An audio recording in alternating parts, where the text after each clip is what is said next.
शुरुआत हो गई है रात की और समय हो गए मैथ के बाद की। मैं सौरभ तिवारी आप सभी विद्यार्थियों का अपने YouTube channel BT knowledge world पर बहुत बहुत स्वागत करता हूं और उम्मीद करता हूं आप सभी लोग स्वस्थ होंगे, मस्त होंगे, ज़बरदस्त होंगे, अपनी पढ़ाई लिखाई अपना अध्ययन कर रहे होंगे। तो प्रिय विद्यार्थियों, रिलेशन और फंक्शन में हम लोग एक्सरसाइज 1.2 तक पूरी कंप्लीट एक्सरसाइज पढ़ चुके हैं। आज हम लोग एक्सरसाइज 1.3 को स्टार्ट कर रहे हैं और इसके क्वेश्चंस को हम लोग करेंगे। उम्मीद करते हैं 1.2 तक आपको सारी बातें अच्छे से क्लियर होंगी और आप अभी तक सारी बातों को नोट भी कर चुके होंगे।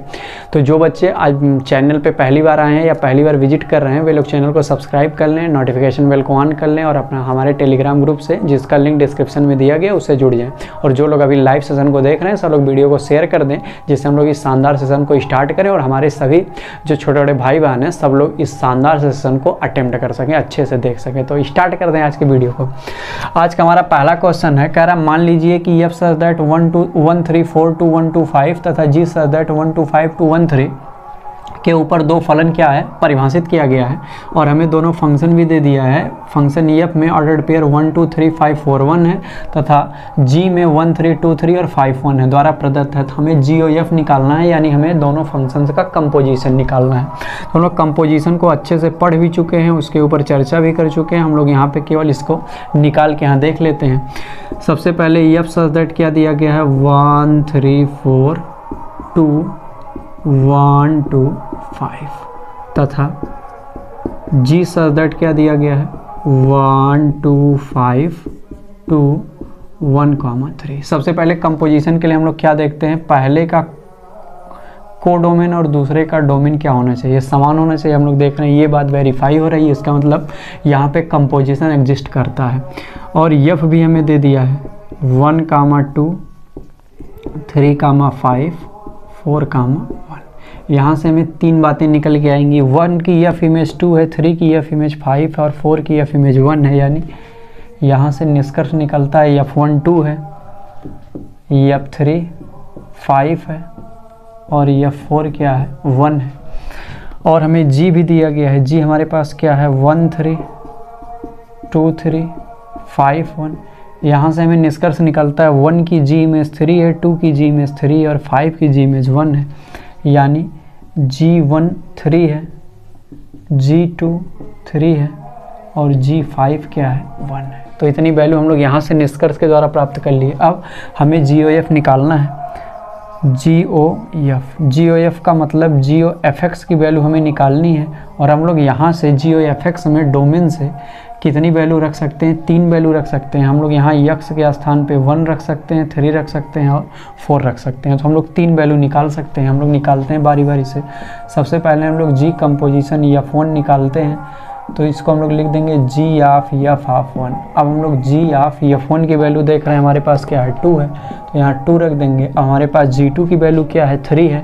तो इस प्रकार से पहले वाले कंपोजिशन के लिए हमें 3 प्राप्त हो गया। दूसरा हम लोग निकालते हैं, जब हम लोग 3 रखेंगे यहाँ पे GOF3 तो क्या हो जाएगा g ऑफ f ऑफ 3। सबसे पहले हम लोग f3 की वैल्यू रखते हैं 5 है, तो हो जाएगा g ऑफ 5 और g ऑफ 5 की वैल्यू हमारे पास 1 है, तो यहाँ से 1 आ जाएगा। और हम आखिरी हम लोग रखते हैं 1 को हम लोग देख लिए, 3 को देख लिए, 4 को। तो GOF4 के लिए हम लोग निकालेंगे g ऑफ f ऑफ 4 और f4 की वैल्यू 1 है और यहाँ से हमारे पास g1 आ जाएगा और g1 की वैल्यू हमारे पास 3 है, तो यहाँ पे क्या आ जाएगा 3 आ जाएगा। तो इस प्रकार हम लोग कंपोजिशन निकाल लिए और हमारा GOF के लिए आंसर कैसे हो जाएगा, हम लोग चाहें तो पेयर में लिख सकते हैं। 1 पे 3 प्राप्त हुआ तो हमारे पास ऑर्डर्ड पेयर 1 3 आ जाएगा। 3 पे 1 प्राप्त हुआ तो हमारे पास ऑर्डर्ड पेयर 3 1 आ जाएगा और हमारे पास 4 पे 3 प्राप्त हुआ तो हमारे पास पेयर क्या हो जाएगा 4 3। इस प्रकार से पहले वाले क्वेश्चन के लिए ये हमारा कंपोजिशन है GOF और यही आंसर। उम्मीद करते हैं सबको बात समझ में आई होगी। तो हम लोग यहाँ से आगे बढ़ते हैं। पहले क्वेश्चन को कंप्लीट करने के बाद हम लोग अब क्वेश्चन नंबर 2 की बात करते हैं। क्वेश्चन नंबर 1 को कंप्लीट करके लल्ला हम लोग किसकी बात करते हैं, क्वेश्चन नंबर 2 की। और क्वेश्चन नंबर 2 बहुत इंटरेस्टिंग है क्योंकि इसमें प्रूव करना है, सब लोग ध्यान से हमारी बातों को समझेंगे। क्वेश्चन नंबर 2 का रहा, मान लीजिए कि f g तथा h, मान लीजिए कि f g तथा h r से r में दिए गए फलन है, r से r में दिए गए फलन है, r से r में दिए गए फलन है, तब सिद्ध कीजिए, तब सिद्ध कीजिए। इसमें हमें 2 पार्ट सिद्ध करने हैं। हम मान लेते हैं एक पार्ट ए और एक पार्ट बी है। पहला क्या सिद्ध करना है, ब्रैकेट में एफ प्लस जी, ब्रैकेट के बाहर कंपोजिशन एच और बराबर इसको प्रूव करना है एफ कंपोजिशन एच और प्लस जी कंपोजिशन एच, पहला। और दूसरा हमें प्रूव करना है एफ इंटू जी कंपोजिशन एच बराबर एफ कंपोजिशन एच और इंटू जी कंपोजिशन एच। तो हम लोग देखते हैं हम लोग इसको कैसे प्रूव कर सकते हैं, बहुत इंपॉर्टेंट है, आप लोग इसको बहुत ध्यान समझिएगा। तो जब हम लोग इसको सॉल्व करने जाएंगे तो सबसे पहले हमारा दिया गया है F such that R to R, G such that भी दिया गया है आर टू आर, और यस सच दैट भी क्या दिया गया है आर टू आर। पहले का कोडोमेन दूसरे का डोमेन बराबर और दूसरे का कोडोमेन और तीसरे का डोमेन बराबर, यानी कंपोजिशन एग्जिस्ट करता है। अब जब हम लोग पहले की बात करें, पहले का हम लोग LHS ले लेते हैं। पहले का LHS हमारे पास क्या है एफ प्लस जी और OH, इसको हम लोग लिख देंगे एफ प्लस जी OHX। तो यहाँ से हमारे पास क्या आ जाएगा F plus G of HX। जब हम लोग वो कंपोजिशन हटाएंगे तो यहाँ पे ब्रैकेट आ जाएगा। अब हम लोग इसको क्या लिख देंगे F of HX plus G of HX,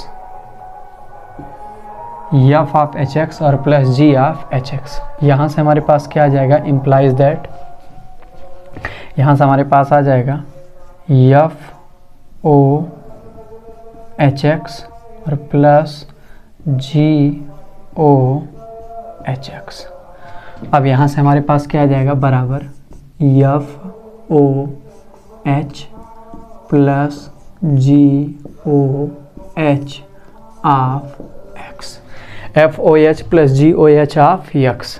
तो इम्प्लाई दैट अगर हम लोग चाहें तो एक्स नहीं भी लिख सकते हैं, क्योंकि हम लोग एक्स शो नहीं करेंगे तो हमारे पास इम्प्लाई दैट क्या बचेगा एफ ओ एच और plus G O H, F O H और प्लस जी ओ एच। तो ये हमारा किसके बराबर आ गया राइट हैंड साइड के बराबर आ गया। इस प्रकार से हम लोग पहला वाला पार्ट क्या कर लिए प्रूव कर लिए। सब लोग देख लें F plus G O H था तो हम लोग इसको लिख दिए एफ प्लस जी कंपोजिशन एच एक्स, क्योंकि इसके साथ एक्स हमेशा रहता है, आपको बताया गया है। एफ प्लस जी हम लोग ये कंपोजिशन हटाएंगे तो ब्रैकेट आ जाएगा एच एक्स। अब इस एफ के साथ एक बार एच एक्स कर देंगे और इस जी के साथ एक बार एच एक्स कर देंगे, और फिर जब हम लोग ये ब्रैकेट हटाएंगे तो कंपोजिशन ले लेंगे, यहाँ पे ओ लिख देंगे दोनों जगह, और जब इनको एफ ओ एच और प्लस जी ओ एच करेंगे तो एक्स को एक साथ ले लेंगे, लास्ट में एक्स हटा देंगे तो हमें F O H plus G O H मिल जाएगा, और यही आर एच एस में लाना था। इस प्रकार हम लोग पहला पार्ट प्रूव कर दिए। अब हम लोग आगे बढ़ते हैं। पहला पार्ट करने के बाद हम लोग सेकंड पार्ट की तरफ बढ़ते हैं। हमारा सेकंड पार्ट है उसमें हम लोग LHS ले लेते हैं एफ डॉट जी और कंपोजिशन एच। तो इसको हम लोग लिख देंगे एफ डॉट जी और कंपोजिशन एच एक्स। यहाँ से हमारे पास क्या आ जाएगा एफ डॉट जी, और जब कंपोजिशन हटाएंगे तो हमारे पास हो जाएगा एच एक्स। अब जब हम लोग इसको अंदर कर देंगे तो हो जाएगा F of H X dot ji of H X. अब यहाँ से हमारे पास क्या आ जाएगा, सब ध्यान समझेंगे। यहाँ से हमारे पास आ जाएगा F O H X dot G O H X. अब यहाँ से हमारे पास क्या आ जाएगा F O H dot G O H, और ये पूरे का क्या हो जाएगा ऑफ एक्स। हम लोग लास्ट में ऑफ एक्स को यहाँ से हटा देंगे तो इम्प्लाई दैट क्या आ जाएगा एफ ओ एच और डॉट जी ओ एच, और यही हमारा क्या है आर एच एस। तो इस प्रकार ये सवाल क्या हो गया प्रूव हो गया बड़े आसानी से। केवल हम लोग कंसेप्ट को अपने फॉलो करते चले गए। F dot G O H को ओ एच एक्स पहले लिख दिए, फिर एफ डॉट एच, और जब ओ हटाए कंपोजिशन तो ब्रैकेट आ गया एच एक्स। अब इस एच एक्स को एक बार एफ के साथ और डॉट एक बार जी के साथ अप्लाई कर दिए, फिर हम लोग ब्रैकेट हटाए तो ओ हो गया दोनों जगह पे, और फिर एक्स को बाहर ले लिए, लास्ट में हम लोग एक्स को हटा दिए। तो इस प्रकार से हमारा राइट हैंड साइड आ गया। उम्मीद करते हैं आपको सेकंड वाला क्वेश्चन बहुत अच्छे समझ में आ गया होगा और आपको इसको लिखने में कोई प्रॉब्लम नहीं होगी। हम लोग आगे बढ़ते हैं अब हम लोग बात करते हैं क्वेश्चन नंबर 3 के ऊपर। हमारा क्वेश्चन नंबर 3 है, GOF तथा FOG का मान ज्ञात कीजिए। GOF तथा FOG का मान ज्ञात कीजिए। इसमें पहला सवाल है fx बराबर mod ऑफ x तथा g ऑफ x बराबर mod में 5x माइनस 2, और दूसरा इसमें दिया गया है f ऑफ x बराबर 8x क्यूब तथा g ऑफ x बराबर x की पावर 1/3। हम लोग इन दोनों के लिए FOG और GOF का मान निकालते हैं। सब लोग ध्यान से हमारी बात समझेंगे। हम लोग सबसे पहले वाले को सॉल्व करते हैं।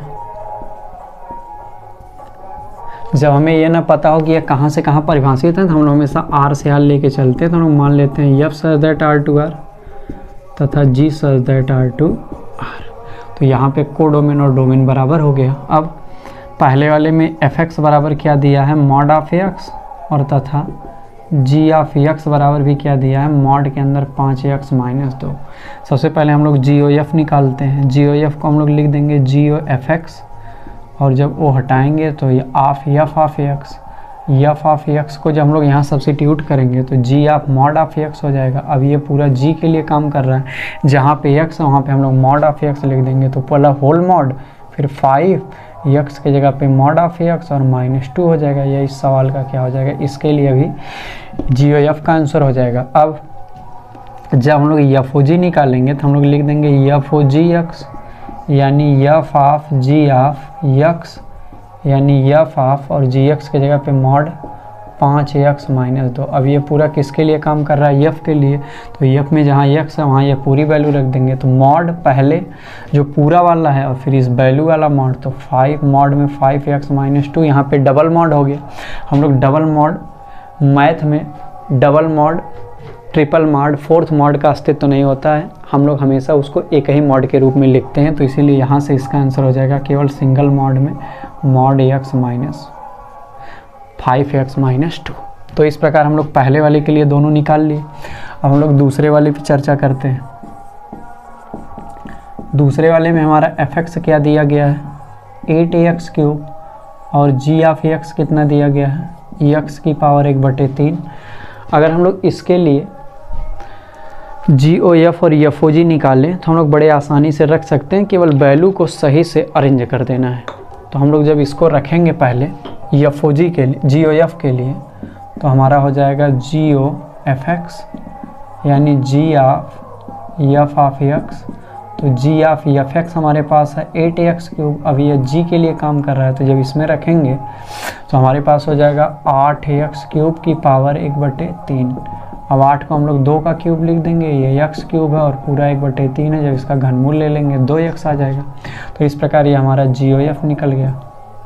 अब अगर हम लोग FOG निकालें तो FOGX हो जाएगा, यानी f of g of x हो जाएगा, यानी f ऑफ, और g ऑफ x क्या है, x की पावर 1/3। जब ये f के लिए काम करेगा तो हमारे पास हो जाएगा 8 गुणे x की पावर 1/3 का क्यूब, यानी 8 और x 1/3 और 3 आपस में कैंसिल हो जाएगा, तो केवल x बचेगा।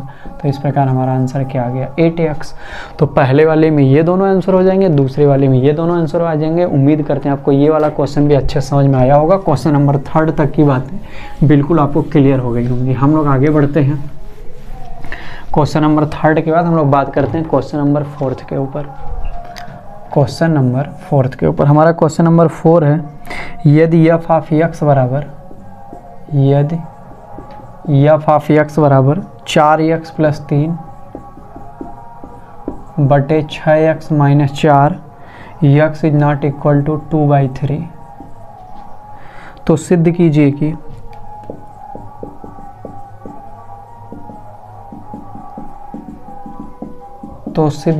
कि x is not equal to 2/3 के लिए f ओ fx बराबर x है। और फिर आगे कह रहा है f का प्रतिलोम क्या है, यफ का प्रतिलोम क्या है। सब लोग ध्यान से समझेंगे, सब लोग ध्यान से समझेंगे।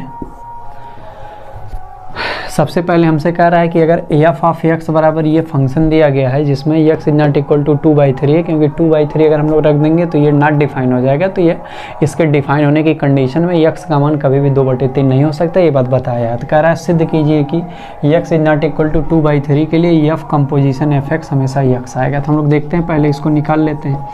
एफ ऑफ एक्स बराबर है 4x + 3 और बटे 6x - 4। जब हम लोग एफ एक्स निकालेंगे तो यानी हो जाएगा एफ ऑफ एक्स, यानी एफ ऑफ एफ एक्स की जगह पे ये जब रखेंगे 4x + 3 और बटे 6x - 4, तो ये पूरी वैल्यू पुनः एफ के लिए काम करेगी। फिर एफ में जहाँ एक्स है वहाँ पे ये पूरी वैल्यू अब रख देंगे, बराबर हो जाएगा 4 × 4x + 3 बटे 6x - 4। ये एक्स की जगह पूरी वैल्यू हो गई। अलग से कितना है +3 बटे 6 × एक्स के जगह पे है 4x + 3 और बटे 6x - 4 और अलग से -4। हम लोग इसको जब सॉल्व करेंगे तो हमारे पास कितना हो जाएगा 16x + 12 + 18x - 12 बटे 6x - 4। अब नीचे हम लोग हल करेंगे तो 24x + 18 - 24x और +16 और बटे 6x - 4। ये दोनों आपस में कैंसिल हो जाएंगे। ऊपर 12 से 12 कैंसिल हो जाएगा, नीचे 24x हो जाएगा। तो हमारे पास बचेगा 34x और बटे 34। तो ये भी कैंसिल हो, बराबर क्या हो जाएगा x। तो इस प्रकार हमारा एफ एक्स बराबर क्या आ गया, x आ गया। ये बात को हमने क्या कर दिया, प्रूव कर दिया। तो ये वाला कंसेप्ट क्लियर हो गया कि ये प्रूव हो गया हमारा। अब एफ का प्रतिलोम पूछ रहा है। आपको एक कंसेप्ट छोटा सा जानना है कि किसी भी दिए गए फंक्शन के लिए एफ इनवर्स तब एग्जिस्ट करता है जब वो दिया गया फंक्शन क्या हो 1, 1 और 2। ये बात सब लोग याद रखेंगे, कमेंट बॉक्स में लिखें। किसी भी दिए गए फलन एफ के लिए उसके प्रतिलोम फलन का अस्तित्व तब रहता है जब वो दिया गया फलन क्या होता है, एकाएकी आच्छादक यानी बाइजेक्टिव होता है। जब तक बाइजेक्टिव नहीं होगा तब तक उसके लिए प्रतिलोम फलन का अस्तित्व नहीं होता है। तो ये हमारा जो दिया गया फलन है, सबसे पहले हम लोग ये देख लेते हैं क्या यह दिया गया फलन हमारा एकाएकी आच्छादक है। अगर एकाएकी आच्छादक रहेगा तो जो x की वैल्यू y के पदों में हमारी प्राप्त होती है आच्छादक में, वही उसके लिए किसका काम करती है, इनवर्स का काम करती है। हम लोग लिखेंगे चूँकि हम जानते हैं कि फलन के प्रतिलोम फलन, हम जानते हैं कि फलन के प्रतिलोम फलन के अस्तित्व के लिए उसका 1, 1 और 2 होना आवश्यक है। इसलिए सबसे पहले हम लोग एकाएकी के लिए देख लेते हैं कि यह एकाएकी है कि नहीं। तो एकाएकी के लिए हम लोग x1, x2 belongs to R ले लेते हैं। तो हमारे पास fx1 कितना आ जाएगा, fx1 बराबर fx2 जब हम लोग रखेंगे तो 4x1 + 3/6x1 - 4 और इधर 4x2 + 3/6x2 - 4। हम लोग एकाएकी के लिए क्या करते हैं, x1 x2 दो एलिमेंट लेते हैं डोमेन से और उसके लिए fx1 की वैल्यू fx2 के बराबर करते हैं। अब इसको हल कर देंगे 24x1 x2 - 16x1 + 18x2 - 12 बराबर 24x1 x2 + 18x1 - 16x2 और -12। तो जब हम इसको हल करेंगे 24x1 x2 से 24x1 x2 कैंसिल हो जाएगा और 16 और 18 होके -34x1 हो जाएगा और 12 से 12 कैंसिल हो जाएगा, ये उधर हो जाएगा -34x2, ये दोनों कैंसिल हो जाएगा। तो इम्प्लाइज दैट x1 बराबर क्या आ जाएगा, x2। तो हम लोग यहाँ से क्या देख रहे हैं, हम लोग यहाँ से देख रहे हैं इसलिए फलन एफ क्या है, एकाएकी है। हम लोग आच्छादक की बात करते हैं। आच्छादक की बात करते हैं, y बराबर fx बराबर 4x + 3 बटे 6x - 4। अब हम लोग सबसे पहले क्या करते हैं, यहाँ से x की वैल्यू को y के पदों में प्राप्त कर लेते हैं। x की वैल्यू को y के पदों में प्राप्त कर लेते हैं। तो यहाँ से y बराबर हमारे पास है 4x प्लस 3 और बटे 6x माइनस 4, यानी 6xy माइनस 4y बराबर 4x और प्लस 3। तो हमारे पास क्या हो जाएगा, यहाँ से हमारे पास हो जाएगा 6xy माइनस 4x बराबर 4y प्लस 3। यहाँ x कॉमन कर लेंगे, 6y माइनस 4 बराबर 4y प्लस 3। तो x बराबर आ जाएगा 4y प्लस 3 और बटे 6y माइनस 4। हम लोग x की वैल्यू y के पदों में निकाल लिए।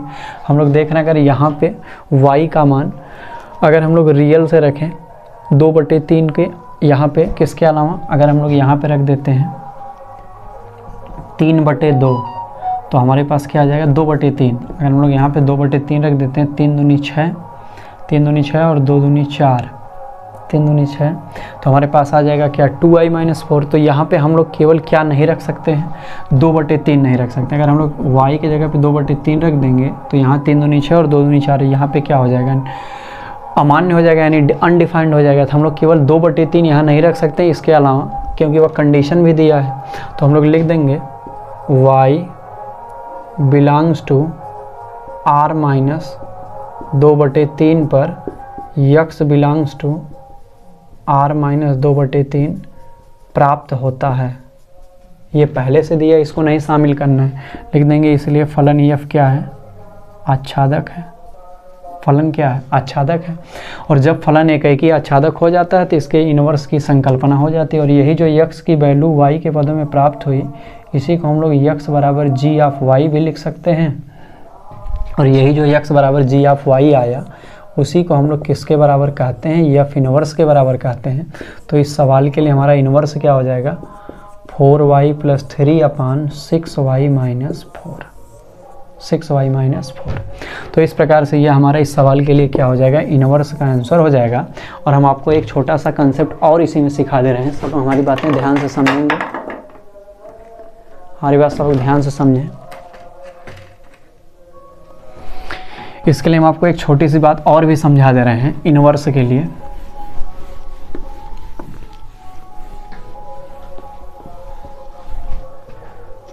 अगर हम लोग एफओजी की वैल्यू निकालें और जीओएफ की निकालें और वह दोनों आइडेंटिटी प्राप्त होने लगे, क्या प्राप्त होने लगे, आइडेंटिटी प्राप्त होने लगे, आई वाई और आई एक्स के बराबर प्राप्त होने लगे, तो ये इस बात का प्रमाण होता है कि वह दिया गया फंक्शन क्या है, इन्वर्टिबल है। अर्थात उसके इनवर्स के लिए हम लोग मान ज्ञात कर सकते हैं। तो अगर हम लोग यहाँ पे देखें एफओजी की वैल्यू निकालें तो हमारे पास एफ हो, जी के साथ हम y लगाते हैं। हमेशा ये याद रखिएगा, लास्ट में जी रहेगा तो हम लोग y लगा देंगे यहाँ इनवर्स के लिए, और एफ रहेगा तो क्या लगा देंगे, x। जी के साथ y और एफ के साथ, तो जब हम लोग एफ ओ जी निकालेंगे तो एफ जी ऑफ y हो जाएगा, यानी एफ ऑफ जी वाई। तो हमारे पास एफ ऑफ जी वाई कितना आया, 4y प्लस 3 अपान 6y माइनस 4। अब ये किसके लिए काम कर रहा है, एफ के लिए। एफ एक्स में जहाँ जहाँ x है वहाँ इतना हम लोग रख देंगे। तो हमारे पास हो जाएगा 4 इंटू 4y प्लस 3 अपान 6y माइनस 4 और प्लस 3 अपान 6 इंटू 4y प्लस 3 अपान 6y माइनस 4 और माइनस 4। जब इसको हम लोग सॉल्व किए थे अभी थोड़ी देर पहले, तो हमारे पास क्या आ जाएगा 34y बटे 34, और ये कट के बराबर क्या आ जाएगा y। तो ये देखिए y प्राप्त हो गया और ये एक आइडेंटिटी है, तो ये आई वाई हम लोग इसको लिख सकते हैं। और इसी तरह जब हम लोग जी ओ एफ निकालेंगे, यानी जी ओ एफ एक्स निकालेंगे, यानी जी ऑफ एफ ऑफ एक्स निकालेंगे, तो जी ऑफ एफ एक्स की जगह पहले लिख देंगे 4x प्लस 3 और बटे 6x माइनस 4। और जब इसमें जी से सेटिस्फाई करेंगे, जहाँ जहाँ y है वहाँ इसको रख देंगे, तो बिल्कुल 4 इंटू 4x प्लस 3 अपान 6x माइनस 4 प्लस 3 और बटे 6 इंटू 4x प्लस 3 अपान 6x माइनस 4 और माइनस 4। इसको भी हल करने पर 34x बटे 34 आ जाएगा, तो यहाँ से x आ जाएगा, यानी IX। तो इस प्रकार अगर ये एफओजी और जीएफ निकालने पर दोनों आइडेंटिटी आ जाता है, तो ये जो x की वैल्यू y के पदों में आई है वही इन्वर्स कहलाती है। आप ऐसे भी यहाँ समझ सकते हैं। तो दोनों में से कोई भी कंसेप्ट आप फॉलो करें, आपको केवल अच्छे से अप्लाई कर देना है। तो इस प्रकार हमारा ये क्वेश्चन नंबर 4 भी कंप्लीट हो गया। उम्मीद करते हैं आपको ये अच्छे समझ में आया होगा। वीडियो को 1 से 2 बार पीछे करके ध्यान से सारी बातों को कई बार सुन लीजिएगा, जिससे आपको कंसेप्ट की क्लियरिटी और ज़्यादा हो जाए। अब हम लोग आगे बढ़ते हैं। अगला कह रहा है क्वेश्चन नंबर 5, कारण सहित बताइए कि कारण सहित बताइए कि क्या निम्नलिखित फलनों के प्रतिलोम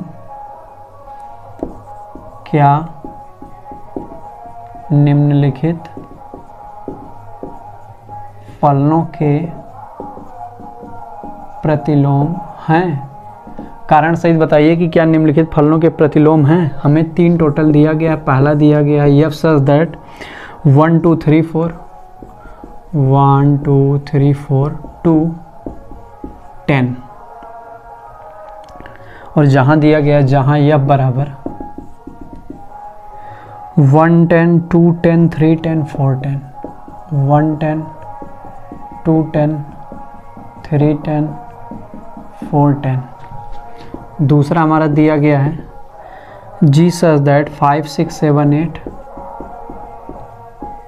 2 1 2 3 4, और दिया है जहां जी बराबर 5 4 6 3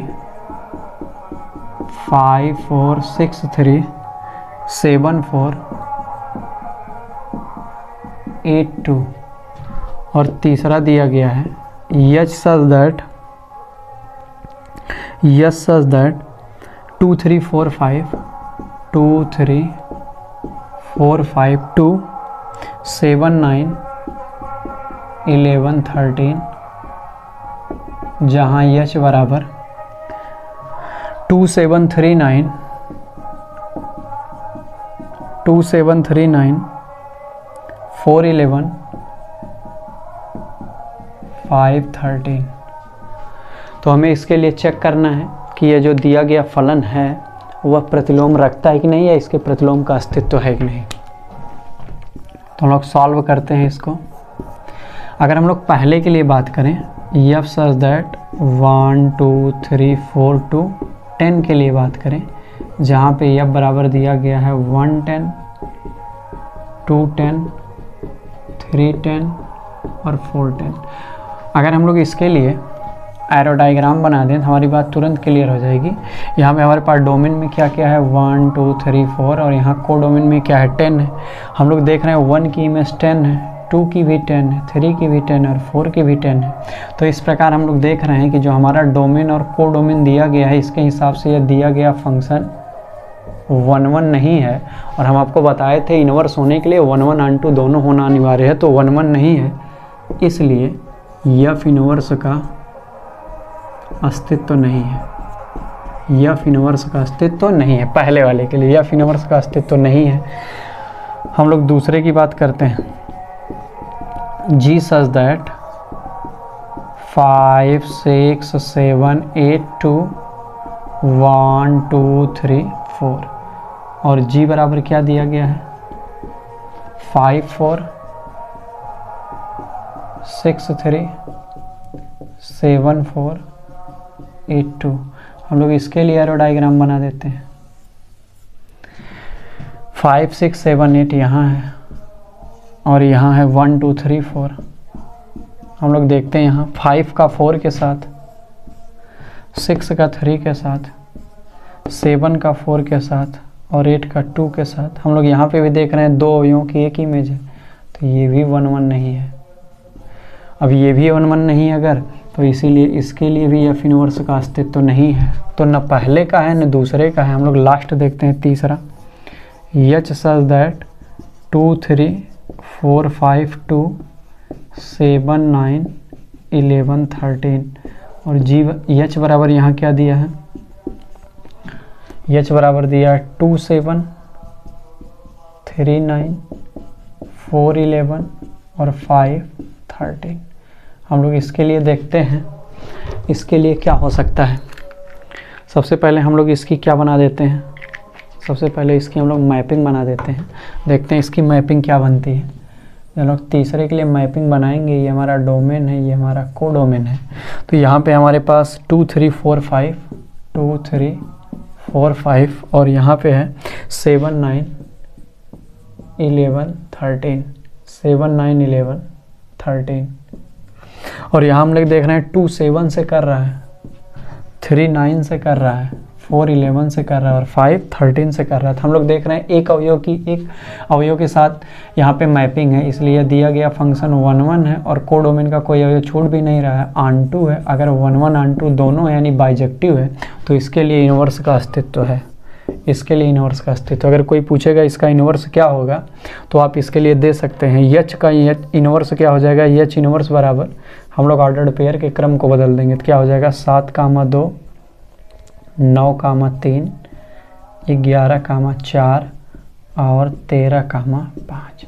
तो अगर हमें इन्वर्स कहेगा तो हम केवल ऑर्डर्ड पेयर के क्रम को बदल देंगे तो हमारा वह दिया गया फंक्शन का इन्वर्स प्राप्त हो जाएगा। लेकिन कब, जब हमारा दिया गया फलन 1 1 आंटू होगा, यानी एक अवयव की एक से इमेज हो और आंटू का कोई भी अवयव छूटे ना जिसकी प्री इमेज अवेलेबल ना हो। तो इस प्रकार उम्मीद करते हैं आपको ये क्वेश्चन भी बहुत अच्छे समझ में आ गया होगा। हम लोग क्वेश्चन नंबर 5 को भी अच्छे से कंप्लीट कर लिए और विद कंसेप्ट कर लिए कि प्रतिलोम के अस्तित्व के लिए पहला दूसरा अस्तित्व नहीं रखता है क्योंकि 1 1 आंटू नहीं है, और तीसरा वाला रखता है क्योंकि यह 1 1 आंटू दोनों, और हम लोग इन्वर्स भी बता सकते हैं क्या निकलेगा। तो इस प्रकार हम लोग अपने क्वेश्चन नंबर 5 को भी कंप्लीट कर लिए। एक क्वेश्चन हम लोग और देख लेते हैं। कह रहा सिद्ध कीजिए कि f such that close interval -1 to 1 2r fx बराबर x अपान x प्लस 2 द्वारा प्रदत्त फलन एकाएकी है, द्वारा प्रदत्त फलन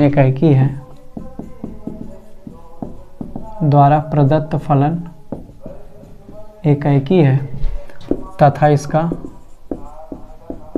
प्रतिलोम फलन बताइए। और हमें इसके प्रतिलोम फलन को भी बताना है। सब लोग ध्यान से देखें। सबसे पहले दिया है F such that close interval -1 to 1 2r और fx बराबर दिया गया है x अपान x प्लस 2। तो सबसे पहले हम लोग इसके लिए एकाएकी की जांच करते हैं, क्योंकि हमें दिखाना यह एकाएकी है। हम लोग ले लेते हैं माना कोई दो स्वेच्छ अवयव x1, x2 belongs two interval -1, 1 इस प्रकार है कि f ऑफ x1 बराबर f of x2 implies that x1 upon x1 plus 2 equal to x2 upon x2 plus 2। Cross multiply करने पर हो जाएगा x1 x2 प्लस 2x1 बराबर x1 x2 प्लस 2x2। ये दोनों कैंसिल हो गया, हो जाएगा 2x1 बराबर 2x2, ये कैंसिल हो गया। इम्प्लाइज दैट x1 बराबर x2 हो गया। तो हम लोग fx1 की वैल्यू fx2 के बराबर रखें, इम्प्लाइज दैट x1 और x2 हो गया, इसलिए f क्या है, एकाएकी है। ये बात हम लोग प्रूव कर दिया अच्छे से। अब हम लोगों को इसका इन्वर्स भी देखना है। तो एकाएकी तो हम लोग देख लिए, हम लोग यहीं आच्छादक भी देख लेते हैं। y बराबर fx बराबर x अपान x प्लस 2, यानी y बराबर x अपान x प्लस 2, यानी x बराबर xy प्लस 2y, यानी x माइनस xy बराबर 2y, x common 1 minus y बराबर 2y, तो x बराबर 2y अपान 1 माइनस y। तो हम लोग इस प्रकार यहाँ क्या देख रहे हैं, हमारा -1 to 1 से पूरा r के ऊपर परिभाषित है। हम लोग सबसे पहले ये देख लेते हैं कि ये जो सिचुएशन है क्या r के सभी अवयवों के लिए वेरीफाई हो रही है, सबके लिए प्री इमेज मिल रहा है। अगर सबके लिए प्री इमेज मिलेगा तो हमारा इस प्रकार से इसके लिए इन्वर्स एग्जिस्ट करेगा।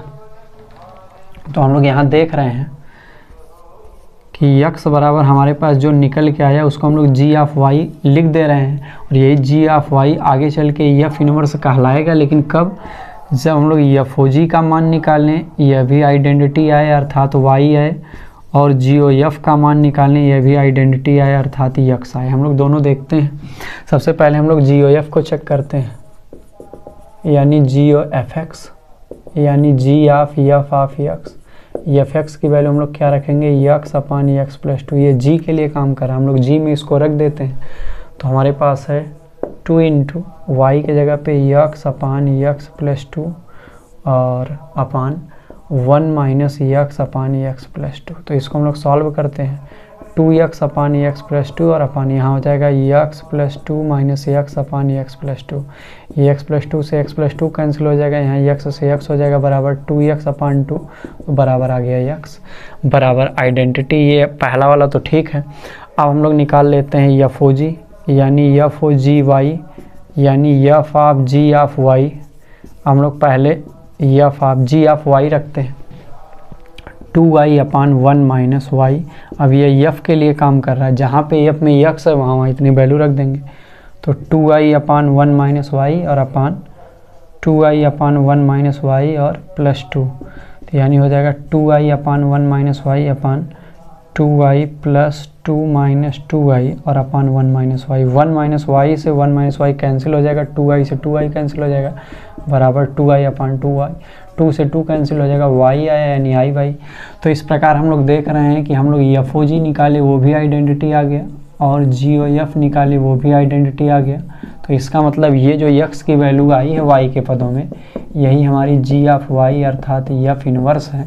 तो इस प्रकार हमारा एफ इनवर्स बराबर यहाँ क्या आ गया 2y अपान 1 माइनस वाई। इसका मतलब हम लोगों का प्रतिलोम का अस्तित्व भी है, और यही हमारे लिए किसका काम करेगा, प्रतिलोम का काम करेगा।